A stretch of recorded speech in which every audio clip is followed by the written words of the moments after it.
Okay, so ladies and gentlemen, welcome for the last breakout session of today, with a topic that will probably not be the last topic that we will speak about today and also not tomorrow. My name is Matthijs Schussler. I'm the director of ELNET in Brussels that deals with the EU and NATO. And as you're well aware, Israel right now is in the grip of one of the most serious domestic crises in its history, with uproar over the government's plans to change the way of the judicial system and how it works. Since the start of the year, huge weekly protests have been held by people opposed to the government's reforms. The scale of the protests has escalated, with hundreds of thousands of people packing the streets, mostly in Tel Aviv, but also in other towns and cities across the nation. And the protesters have called for the reforms to be scrapped and for the Prime Minister Netanyahu to resign. The political rivals have spearheaded the protests, though the fierce opposition to the reforms has cut through all political lines. So the situation, as you know, in Israel is tense.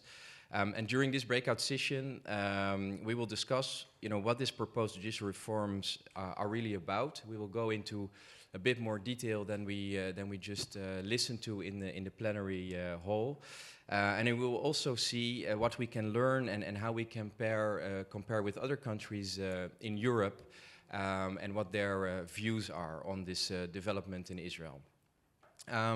To start with, my colleague from the Israeli office, Dr. Emmanuel Navon, a renowned scholar, practitioner of foreign affairs, and expert on Europe-Israel relations.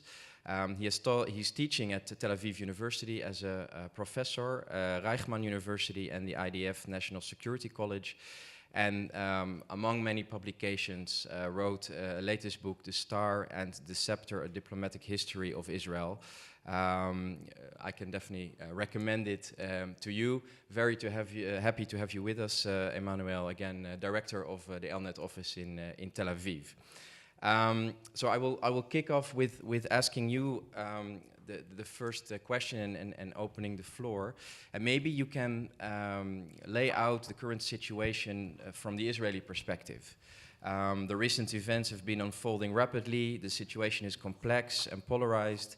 And maybe you can start with a brief introduction of where we stand. And maybe you could also touch upon, in what you're going to say, the non-existence of an Israeli constitution and the role of the so-called basic laws, because then we will build on that also a little bit later in the discussion with our other panelists.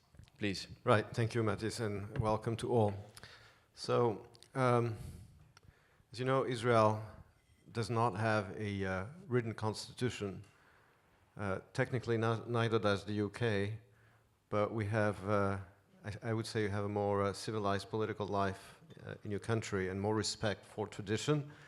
And in the absence of a written constitution, for many reasons, we don't have time to go through history, but when Israel proclaimed its independence, we didn't have the equivalent of the Federalists in America. We were in the middle of a war, and it was pushed off, like most things are pushed off in Israel, never happens. There were also many disagreements on what the constitution should look like. You know how Jews like to argue a lot. When you have two Jews, you have three opinions. Just to the final sentence of the Declaration of Independence was a long argument because the secularists didn't want the mention of God. So at the end of the day, we compromise on an expression which can be understood by any party as they wish, the Rock of Israel. So imagine how long it would have taken for our constitution. So at the end of the day, we only had basic laws, which determine the powers of the judiciary, of the executive, and of the legislative power. The Supreme Court was always the only counterpower to the government, because since we are a parliamentary system, at the end of the day, in parliamentary democracies, the separation of powers between parliament and government is mostly a fiction, because in coalition system, basically the government controls the parliament and vice versa. We don't have two chambers of parliament. We only have the Knesset. We don't have a presidential veto. We don't have a federal system. So the only counterpower to the government is the Supreme Court. And this was used very early on. In the early 50s, the Supreme Court ruled against the government when the Prime Minister wanted to shut down a hostile newspaper, the Supreme Court very early positioned itself as a reliable and trustworthy counterpower. What happened is that from, I would say, the mid-80s onward, the Supreme Court became more and more activist. Decisions that it would not have taken in the past, it started taking, including on issues that are not purely judicial. Just to give you an example, in 1965, the Supreme Court was petitioned by citizens who wanted to block the appointment, the credentials of the new German ambassador because of his past in the Wehrmacht, and the court said, I understand, but it's not a legal issue, I cannot interfere. Today the court would never say that.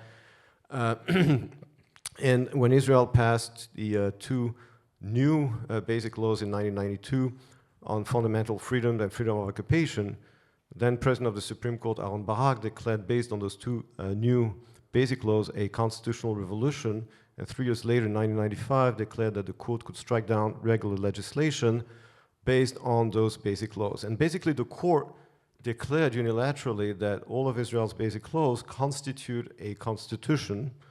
One of Aaron Barak's colleagues on the bench who disagreed with him said, you know, to his colleague, I think it's the first constitution in history that has been unilaterally proclaimed by the court without the knowledge of the people. What I'm getting to is that because Israel didn't have a written constitution, the separation of power evolved in an empiric manner without public discussion, without public debate. And there was some abuse. I mean, when the Supreme Court, when Aaron Barak decided to use Professor Kotler mentioned before the reasonability theory to strike down government decision, not only because they're illegal, but also if they're unreasonable in the court's opinion, or opening the court to anybody without any limitation, without standing. You know, basically with time, there's been more and more criticism of judicial overreach and activism. It's become also very much, like in many European countries, and I'm sure we'll talk about it, a right and left issue, with conservative voters feeling or claiming that their elections are being stolen by a very liberal court. Whether or not this is justified, it's how it is perceived in Israel.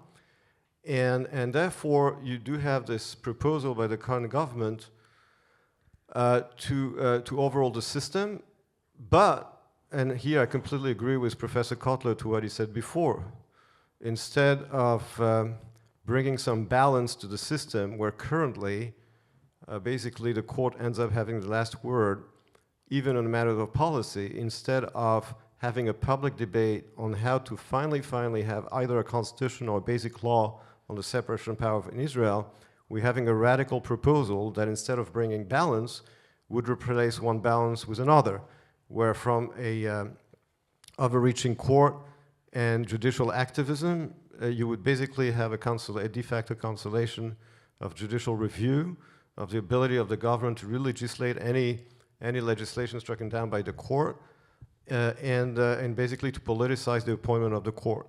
I think that it's not a good reform, it goes too far. What we need instead, after 75 years of independence, is to finally have what we deserve, which is a public debate. And again, let me quote Professor Kotler again. In Canada, you had a public debate, you had a national convention on constitutional reform. This is what Israel needs and deserves. Unfortunately, because of the toxic political climate in Israel, endless elections in the past 3 years, a very divisive political system, fed also by the social media, instead of having a public convention on judicial reform and on having agreed upon mechanism of the separation of power, we have you know, a radical proposal.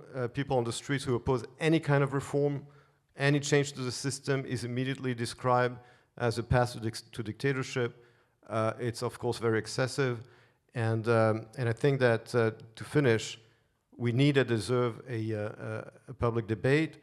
This has been happening also in many European countries. I think we can also learn from each other, learn from the European experience, and hopefully, that's my last point, the negotiations taking place, which I mentioned last night, under the aegis of President Herzog, to reach a compromise, I very much hope, will enable to produce such a balanced and agreed upon system. Thank you. Thank you, Emmanuel, for laying out the ground for our discussion. Moving towards Sylwia Gregorczyk-Abram, attorney at law at Clifford Chance in Warsaw, where she is responsible for the pro bono legal practice, amongst other things, in which capacity she advises non-governmental organizations which promote the rule of law and advocate for a systemic reform of Poland's judiciary. She specializes in legal proceedings as well as civil and criminal law, and in April 2016 became involved in a cooperation with NGOs at the Warsaw Bar Association.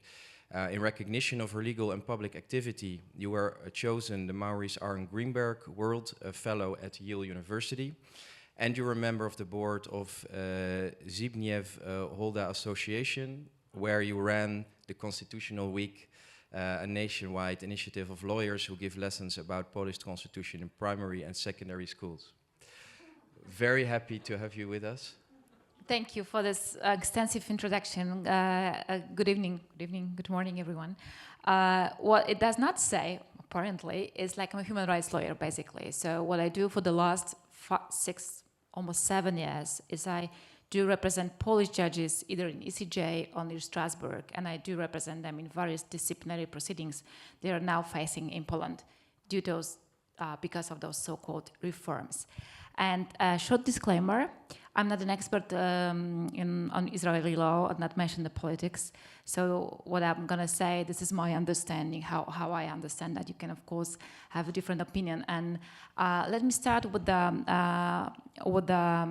thought I had on the plenary session when Professor Kotler, he said, you know, those changes, we are not happy about it. They do undermine some of the independence of judiciary, but we are not even close to authoritarianism, or we're not even close to dictatorship.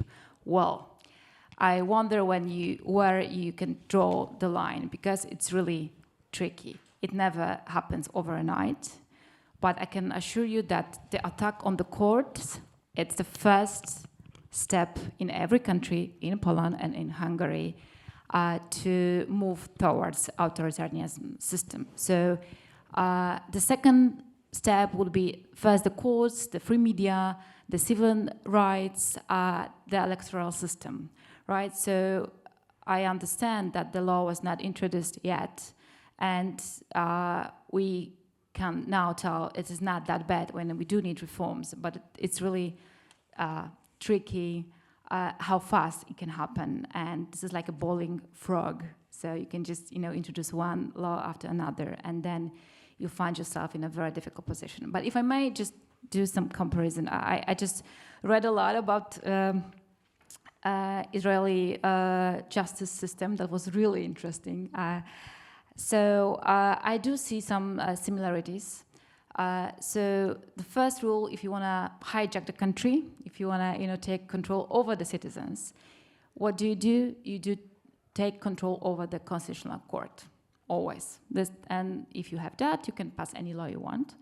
So this is what happened in Poland, and this is what happened in Hungary. I'm going to do a bit of comparison of Poland and Hungary, because it's like really the same pattern, and this is not some, you know, very unique pattern. This is really simple. You take control over the Constitutional Court, and my understanding is the change that was proposed about the Supreme Court, which is at the same time has this ability to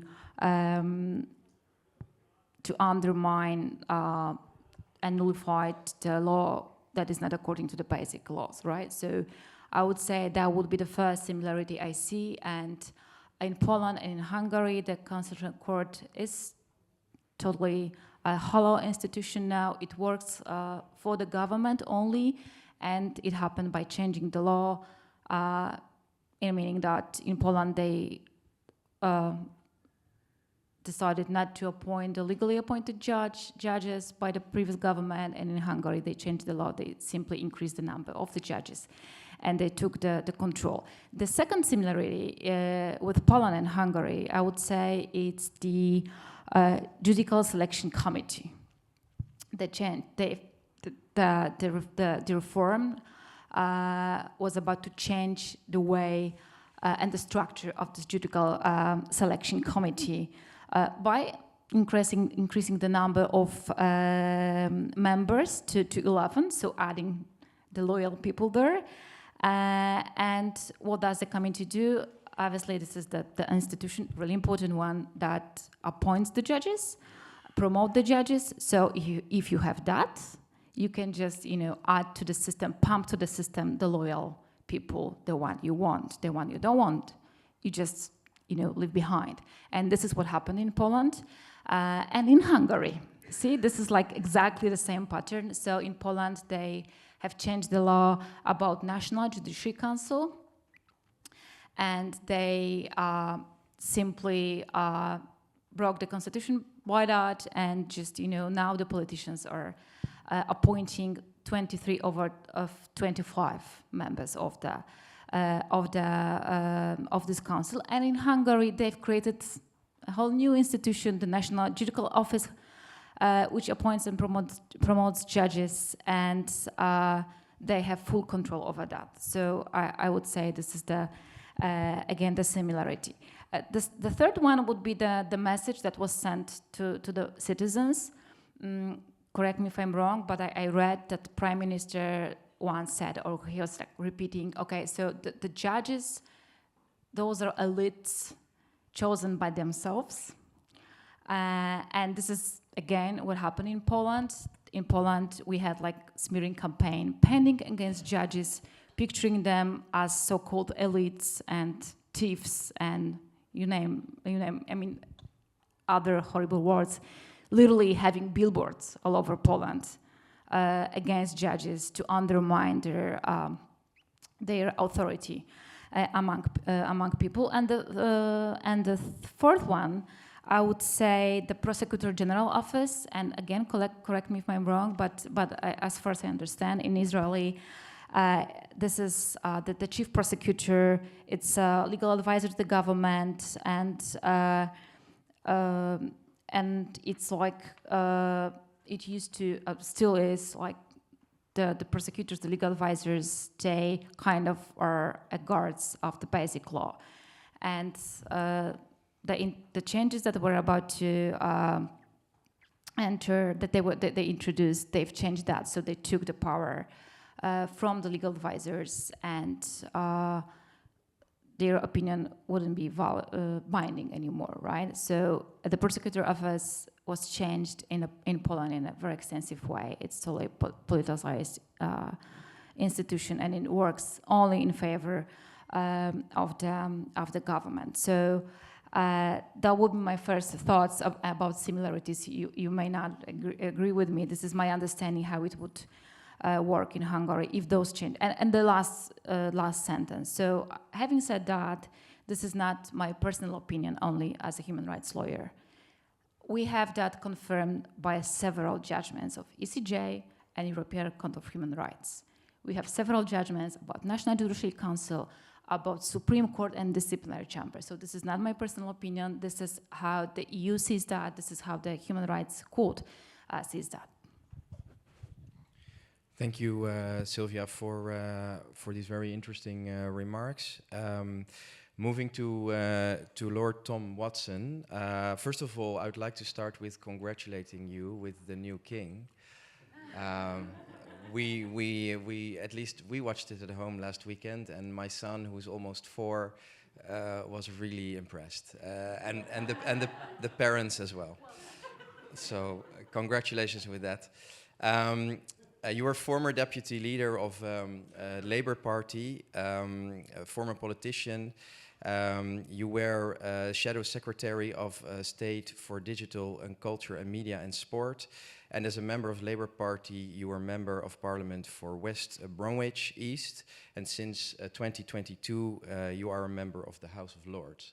Very honored to have you with us. Now, Emmanuel already mentioned it briefly. The United Kingdom nor Israel have written constitutions. The UK constitution is, as I understand it, composed of laws and rules that are not codified as a single written document. But is there in some way comparison to make to Israel, maybe in the sense of the basic laws that exist in Israel, and yeah, what could Israeli lawmakers possibly learn from your legal system in the UK? Maybe you can elaborate on that a little bit. Firstly, let me say what a genuine pleasure and an honour it is to be with you today. You've had some top-level discussions all afternoon, and now I'm afraid you've got me. And I don't feel that I have the right to talk to you about the Israeli judiciary when I represent a country where, on 2015 figures, fewer than 1 in 5 High Court judges were women, and fewer than 1 in 50 came from ethnic minority backgrounds. Moreover, how can I condescend Israeli citizens, voting Israeli citizens, when I speak to you as an unelected member of an upper chamber, appointed by a king who we crowned last week? Thank you for that. We're very proud of him. And that crown weighed more than 3 kilograms. I don't know how he did it. He was crowned using the hereditary principle that is literally pre-medieval in its roots.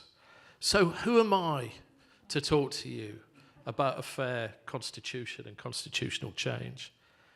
But despite these anachronisms in the UK constitution, does anyone question our democratic legitimacy, our unique form of liberal democracy with its uncodified constitution, its conventions, and its traditions? No, of course they don't. And within that framework that we've got of political legitimacy and democratic accountability, we have those tensions, like any other liberal democracy, between an executive, parliament, the criminal justice system, and the people.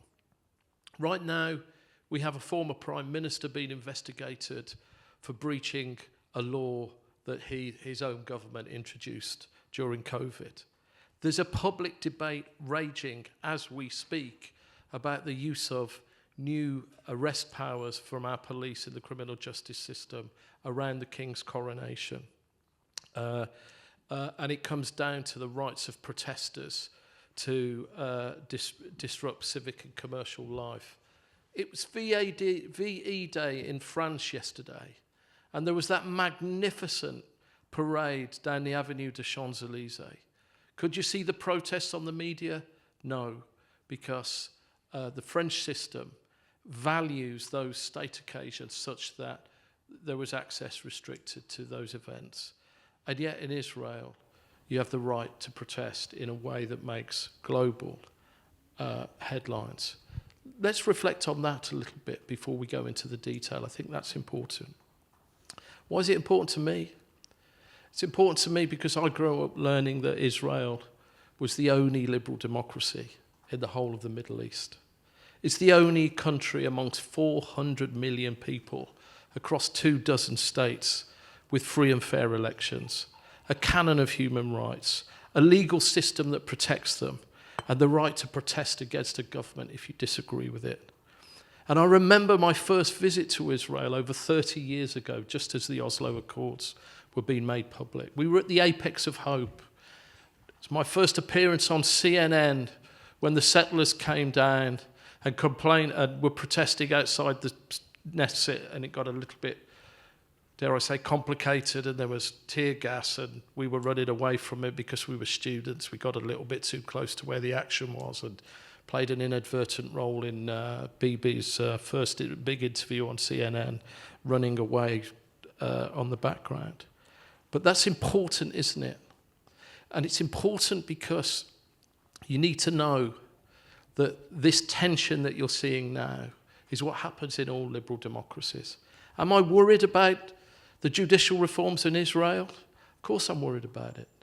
I'm worried about it because my friends in Israel are so worried about it that many tens of thousands of them are protesting. It matters to them, and so it matters to me as someone who believes in liberal democracy. And it matters to many, many people in the Jewish community in the UK, by the way.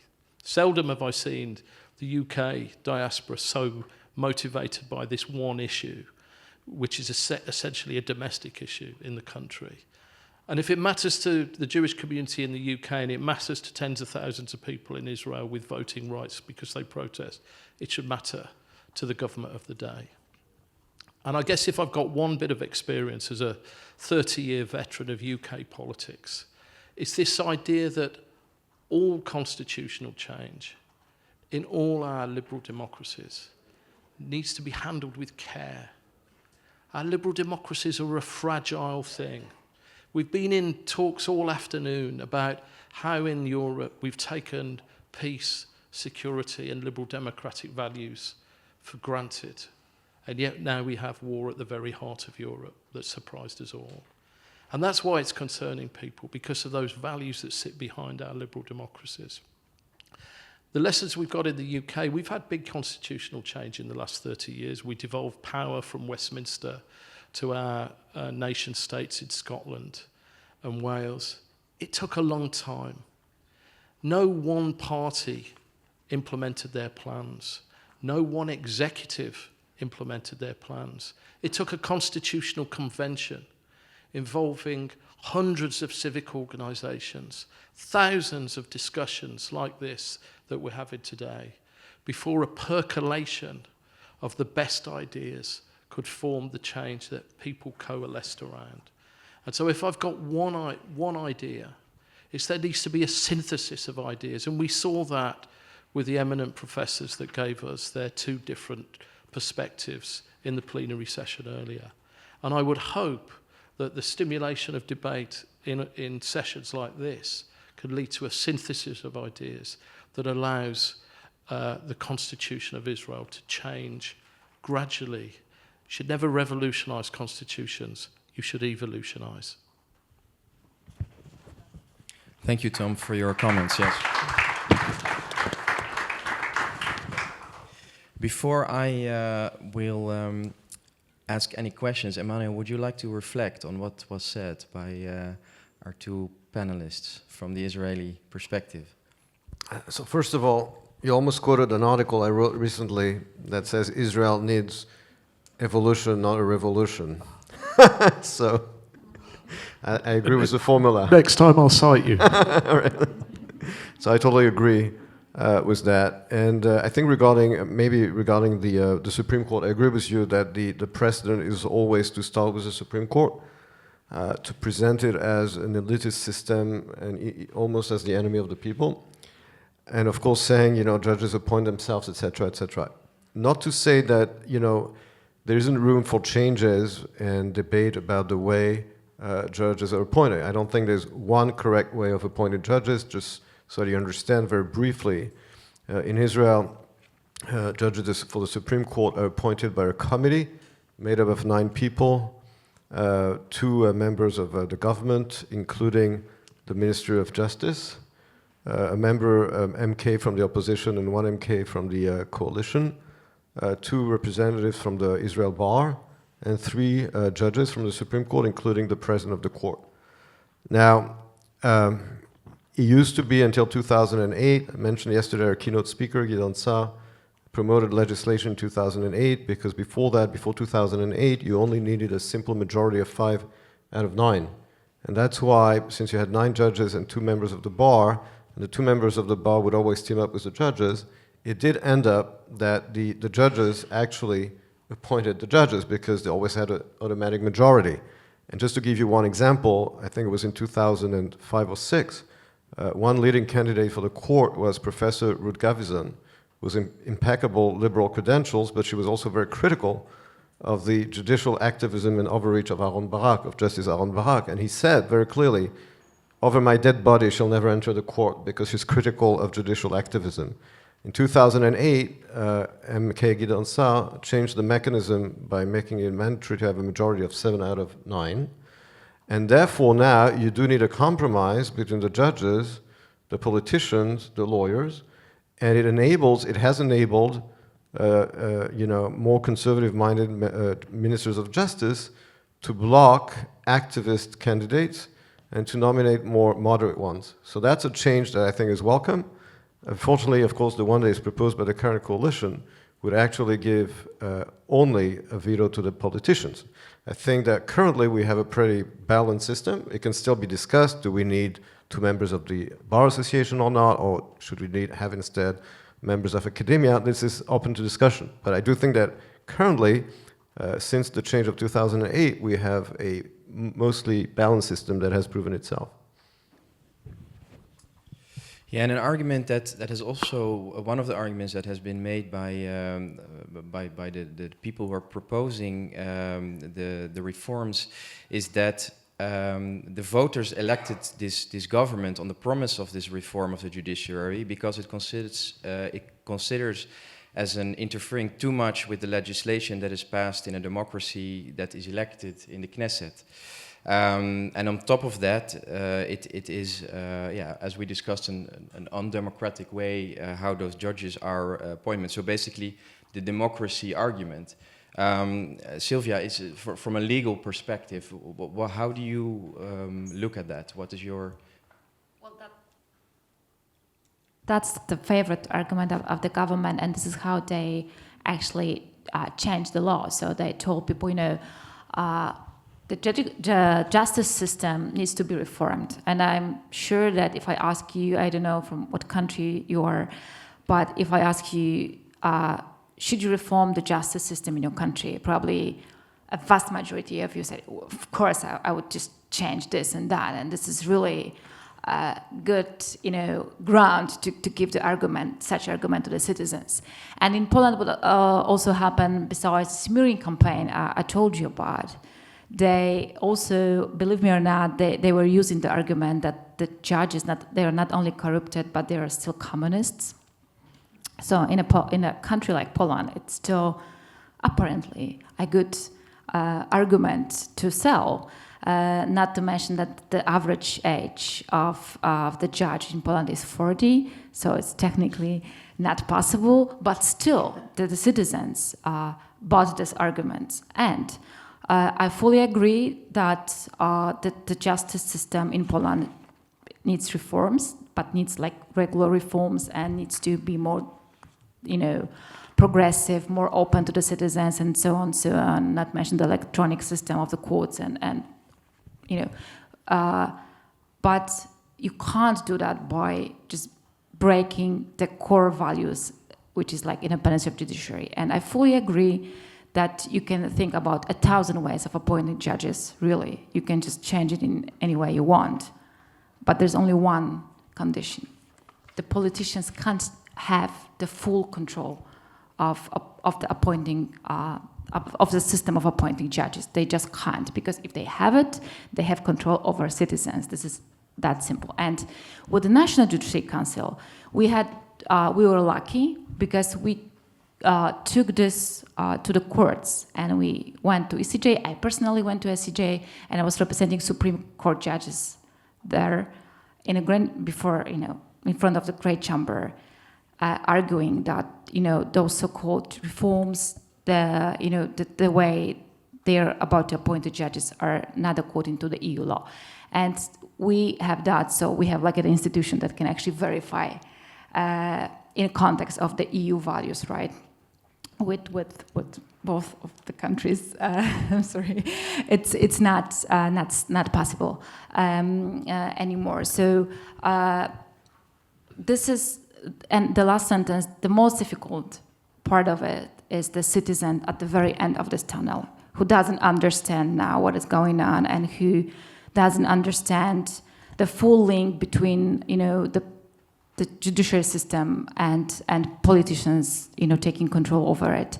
And this is the hardest job for me, and as an activist, to actually show them this link, how it's really influenced their regular life. This is what we do like almost every day. Yes, just one very short remark, I'm sorry, but when you mentioned accusing the judges in Poland of being communists, so we have a similar story in Israel, because, in Israel, there's a social divide between Jews who originate from Europe, who are called Ashkenazi, and those who originate from North Africa and the Middle East, who are called Sephardi. And one of the accusations is that all the Ashkenazi elite, so when Aryeh Deri, the former interior minister, was appointed by the government and the court struck down his appointment, his supporters said, well, all the judges are Ashkenazi, that's why. Now, one of them happens to be an Arab, so he joked that, you know, he was now labeled an Ashkenazi Jew, which is, of course, ironic. Okay. So I think just drawing down on my experience in the UK, the first thing I think that I could say pretty with great confidence is that what unites politicians of all political persuasions in the UK, both in government and opposition, is the last thing we want is a politicised judiciary. We see the trouble that causes and the tension that causes our colleagues in the United States. And actually, we're very secretly proud of our slightly mystical, uncodified constitution with its blurred edges, because you can argue that that actually is a dynamic constitution that allows you to apply that body of ethics and conventions to a modern context in a way that a written constitution finds it harder to do, where you end up with your judges arguing over the literal interpretation of the words rather than the meaning behind the conversation that led to the words. And that can sometimes become farcical. And so, and the argument about whether the democratically elected coalition has the right to change the judicial arrangements, I think you could make a bigger argument that a country's constitution is owned by its people, and that government of the day is temporary, and these changes are very often permanent to the lives of millions of people.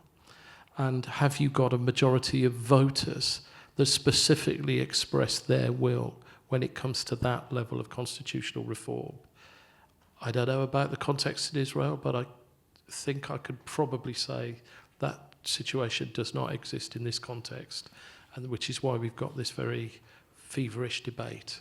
And I just go back to my original point that any politician that feels they have a mandate to unilaterally change a constitution without taking the people with them is setting a very dangerous precedent.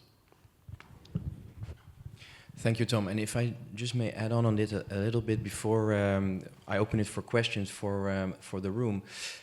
With your experience, long experience in the UK, I mean, when we look around the world, there's a lot of polarization going on in many countries.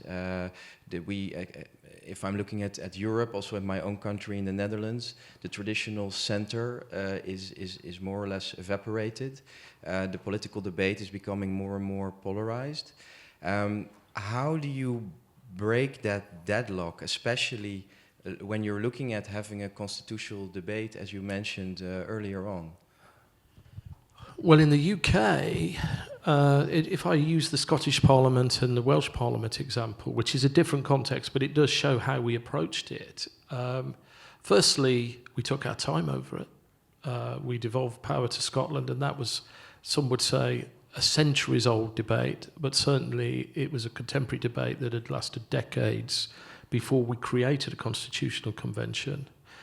And the political party of the day that did it, which was my party in 1997 under the leadership of Tony Blair, did not prescribe what changes were made in our manifesto. We specifically said we would create a constitutional convention that was wider than our own party borders, because we realised we needed democratic consent. Now, when you get a government that wants to swim against that tide, or what I would call the natural order of a liberal democracy, the reason I think it's particularly sensitive when it comes to the judiciary is very often in liberal democracies, they are the only ones that can be put their foot down, be the marker that can prohibit a politician exceeding their powers or their authority with any legitimacy. Or I would say that, and probably an assertive free press, but certainly the judiciary trump the assertive free press. And I could see why that's so sensitive. And that's why, it's always good to take a step back and take your time when you do these things. That point I made earlier, by the way, about the representative nature of our High Court judges coming from quite a narrow pool, that's still a live debate in the UK. Those figures were from 2015, but there are, essentially our civic society and our elected representatives have said to our judges, you need to sort this out, and they now do all sorts of things to try and broaden their base of recruitment, and they take their time over that too.